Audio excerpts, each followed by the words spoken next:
Hello guys, welcome back to another video on my channel. So in the last video we did an integral after quite a long time. And in this video we're also going to do an integral from the MIT Integration Bee final of 2026. So let's get started. So let's write the integral down. I is the integral from 0 to infinity e to the 3x minus e to the x all divided by x times e to the 3x plus 1 times e to the x plus 1 dx. And to solve this, we're actually going to use Feynman's technique of differentiating under the integral sign. And as we've always done in the past, we have to introduce a parameter into the original integral. So let's call that I of t, 0 to infinity. So all we're going to do in this parameterization is just change the 3 to a t. So e to the tx minus e to the x divided by x times e to the dx plus 1 e to the x plus 1 and the customary dx. Okay, and what we have to remember is how I of t relates to our original integral I. Well, the relation is follows. I of the value when t equals 3 is just the original integral I. Fair enough, that's quite straightforward. So let's simplify this before we differentiate it as we have done in the past when I say Feynman's technique. So when I say simplify, we notice the factor in the denominator is quite similar to the factor in the numerator, barring some plus ones. So let's try to introduce that in the numerator and let's hope things cancel. And in fact, they do.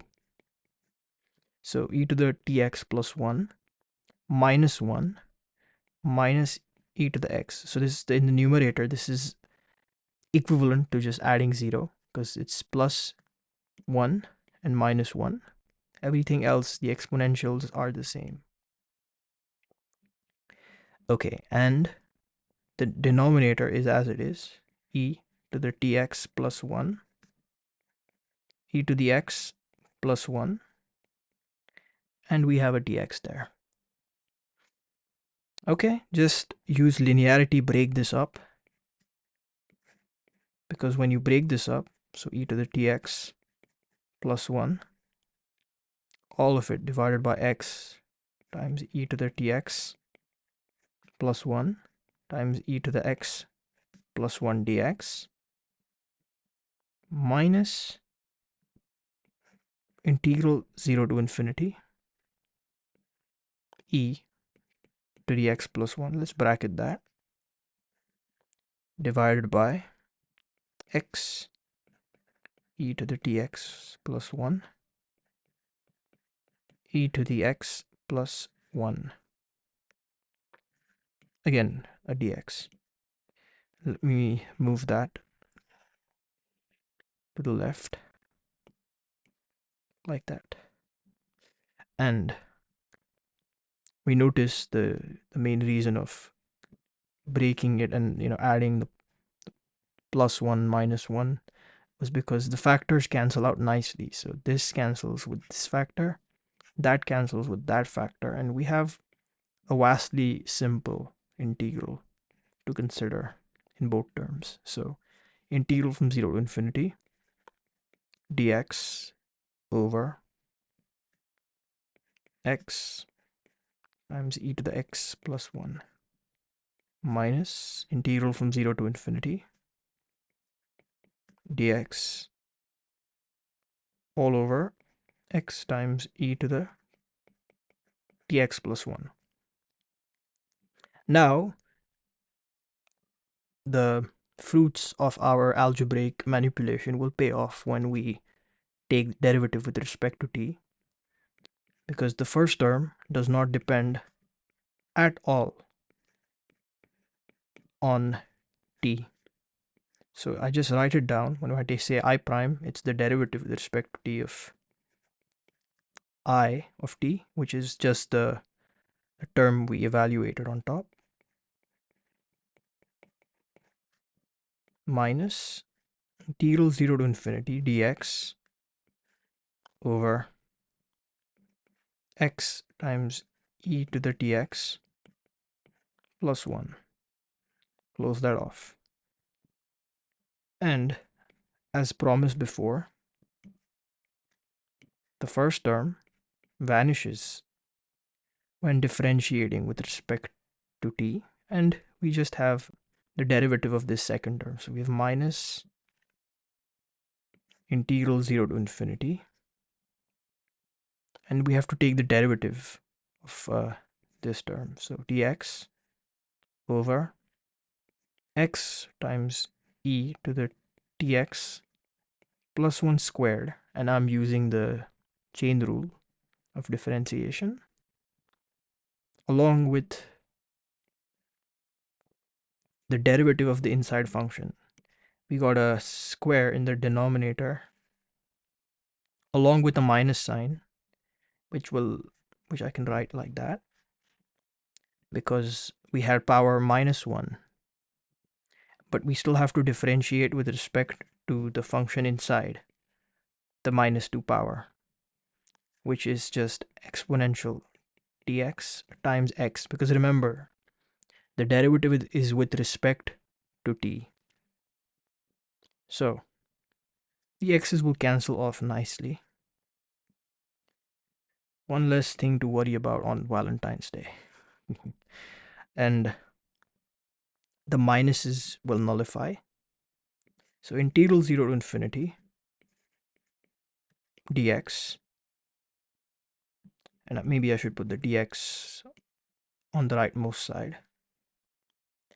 We have e to the tx over e to the tx plus 1 whole squared dx. Now integrating this is quite straightforward. And I noticed I haven't changed color, so let me just do that quickly. To integrate, we just use a u substitution, e to the tx plus 1, noticing that the derivative of e to the tx plus 1 is just in the numerator along with some factor. So du is d e to the tx dx. And when x is 0, u is 2. And as x tends to infinity, so does u. Brilliant. So this was all I prime. So I prime of t is just going to be now integral from 2 to infinity of the, well, e to the x, e to the 2, e to the tx times dx is just du over this factor t. So I have that. So that's du over t all over u squared. We can take the t outside, being a constant with respect to u. So that's du over u squared, which is quite an ordinary integral, giving us minus 1 over du evaluated at 2 and infinity. So at infinity, this term, well, disappears. And we're just left with the evaluation of that on u equals 2. So that gives us 2t, because the minuses will cancel off because 2 was in the lower bound. And that has given us an equation, a differential equation actually, because I prime was the first derivative with respect to t of I of t.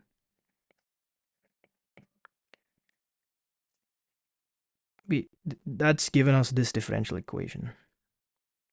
Solving it is very simple, because what you can do is just integrate on both sides. When you do that, you have I of t from the fundamental theorem of calculus is 1/2 natural log of t plus a constant of integration that has to be determined. And to determine that, we have to notice when I of t is 0. Well, if we go back to I of t, it was this expression. Now that's 0 when t equals 1, because then you have e to the x minus e to the x in the numerator, and that vanishes. So let's note down that observation here. So I t equals 1 vanishes, straight up vanishes. So with that, we realize I of 1, which is 1/2 natural log of 1 plus c, all of that has to vanish. Natural log of 1 is 0, meaning c is actually 0. So that's brilliant. We don't even need a constant of integration finally, turns out, given the structure of the question. So finally, we have I of t, 1/2 natural log of t. But that wasn't it. We had to solve for I, which you should remember was I evaluated at t equals 3. So that is simply 1/2 natural log of 3. That's it. That's the solution for the problem, and I can write it down if that would make it even more complete as a video. I, which was integral 0 to infinity, e to the 3x minus e to the x divided by x e to the 3x plus 1 times e to the x plus 1 dx just turned out to be 1/2 natural log of 3. And in fact, this can be easily generalized because we considered in our Feynman approach taking a parameter in the place of 3. But you have to be careful that that parameter is well within the domain of the natural log function. Otherwise, you get all sorts of problems. And that's it for this video. The main thing to realize was that we had to use Feynman technique. Okay. But we just made our life that much easier by doing this algebraic manipulation early on and effectively killing the factors off in both the integrals. And this is another example where you don't just need one method like the Feynman method, you also need to build up your original question to the point that it would be the easiest for us to execute Feynman method, in the sense of breaking the integrals down, where the first one was without a t dependence and the second one only had a t dependence. So that is it for this video, guys. Thanks for watching. Please like, share, and subscribe to my channel. Recommend me to your friends, and Spread the word of gamma digamma. Peace out.